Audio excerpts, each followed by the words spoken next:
جب بھی ملک آگے چلے گا نا.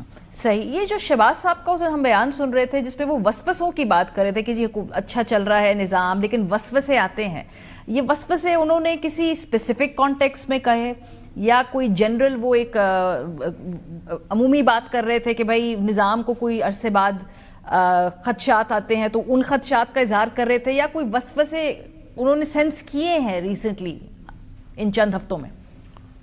وہ دیکھیں میں ان وسوسوں کے بارے میں تقریباً ہر ٹاک شو میں کچھ نہ کچھ تعویل کرنے کی کوشش کرتا ہوں, لیکن میری شہباز صاحب سے ملاقات نہیں ہوئی ہے اس کے بعد.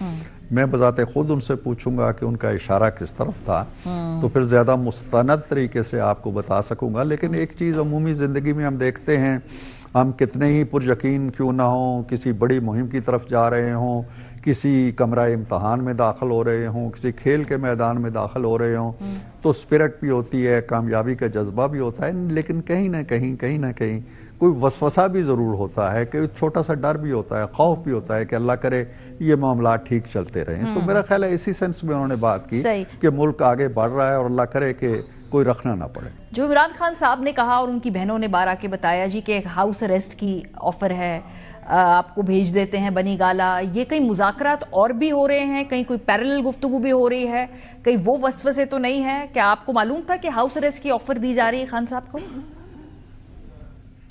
کوئی آفر نہیں دی جا رہی. میں بالکل میرے کمیٹی کی جو میری رکنیت ہے یا کمیٹی میں بیٹھا ہوں اس سے ہٹ کے بھی میرے اپنے ذرائع ہیں معلومات کے, میں ان ذرائع کی بنیاد پہ کہہ سکتا ہوں کہ کوئی ایسی کمٹمنٹ ان سے نہیں کی گئی ہے.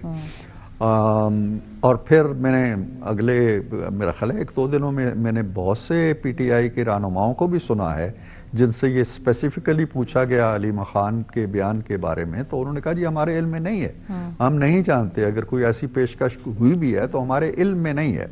اب یہ علیمہ خان بتا سکتی ہیں, انہوں نے شاید گنڈاپور صاحب کا نام لیا جی کہ گنڈاپور صاحب یہ پیشکش لے کے آئے تھے.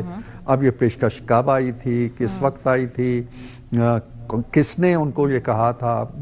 ایک وفاقی وزیر کا نام آتا ہے, لیکن کم از کم ہمیں فارملی مجھے نہیں معلوم کہ ہماری حکومت کی طرف سے کوئی باضابطہ پیشکش ایسی کی گئی ہو.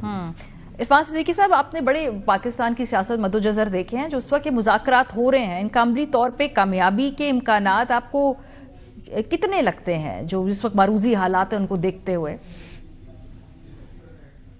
جی ماریا, دیکھیے کہ ایک تو ہے مذاکرات کس کنارے لگتے ہیں, یا جو آپ نے سوال پوچھا کہ ان کی کامیابی کیا ہوتی ہے. اللہ کرے میں پر امید ہوں, اور اس کے لیے ضروری ہے کہ نہ ہم چھوٹی چھوٹی باتوں پہ گرفت کریں, نہ وہ چھوٹی چھوٹی باتوں پہ گرفت کریں, نہ کسی ایسی چیز پہ ہم اٹک جائیں اور اڑ جائیں اور ہٹ درمی کا مظاہرہ کریں کہ یہ معاملہ ٹوٹ جائے. اللہ کرے کہ ایسا نہ ہو. لیکن جہاں تک کامیابی کا تعلق ہے نا, مجھ سے کسی نے پوچھا تھا جی کہ آپ ٹیچر بھی رہے ہیں, تو آپ کو اگر 10 نمبر ہوں آپ کے پاس تو کامیابی کے امکانات کتنے ہیں؟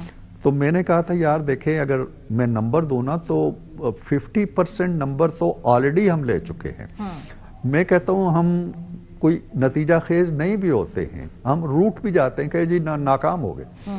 ہمارا بیٹھ جانا ایک دوسرے کے سامنے اور ایک دوسرے سے کھل کے بات کرنا, دل کی بات کرنا, اور بھلا دینا کہ ہم ان کے بارے میں کیا کہتے رہے ہیں اور بھلا دینا کہ وہ ہمارے بارے میں کیا کہتے رہے ہیں, یہ بہت بڑی پیش رفت ہے. صحیح. یہ میں سمجھتا ہوں کہ اتنی ہی بڑی پیش رفت ہے جتنی ہمارے مذاکرات کے نتیجہ خیز ہونے کی پیش رفت ہے. اس لیے کہ جب آپ بیٹھ جاتے ہیں نا تو وہ راؤنڈ آپ کا یا وہ مشن آپ کا شاید پورا ہوتا ہے یا نہیں ہوتا ہے, لیکن ایک روایت آپ نے ڈال دی کہ یار جب ہم بیٹھیں گے یا بیٹھنا چاہیں گے تو بیٹھ سکتے ہیں. اب ہم نہیں کہیں گے جی کہ یہ فلاں ہیں, یہ فلاں ہیں, ان سے ہاتھ نہیں ملائیں گے, یا یہ ملک کے دشمن ہیں, یہ فلاں ہیں, ہم ان سے ہاتھ نہیں ملائیں گے. یہ ہاتھ ملانے کی روایت قائم رہنی چاہیے. لیکن ساتھ ساتھ میں یہ کہتا ہوں کہ مذاکرات ہمیشہ جب شروع ہوتے ہیں تو اس تاثر کے ساتھ ہوتے ہیں کہ جیسے ہم بالکل ٹھیک ہیں اور دوسرے غلط ہیں.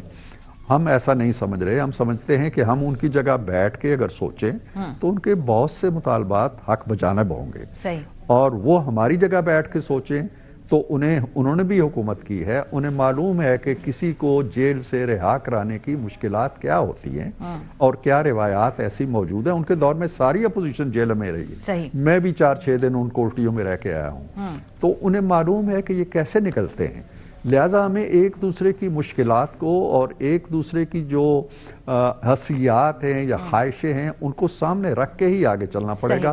2 قدم ہم آئیں گے، 3 قدم وہ آئیں گے، تو گیو اینڈ ٹیک اسی کو کہتے ہیں، افہام و تفہیم اسی کو کہتے ہیں۔ تو انشاءاللہ آپ بھی ہماری مدد کریں، آپ لوگ کر رہے ہیں، میڈیا بڑا سپورٹ کر رہا ہے اس عمل کو، تو انشاءاللہ دیکھیے کہ اللہ بہتر کرے۔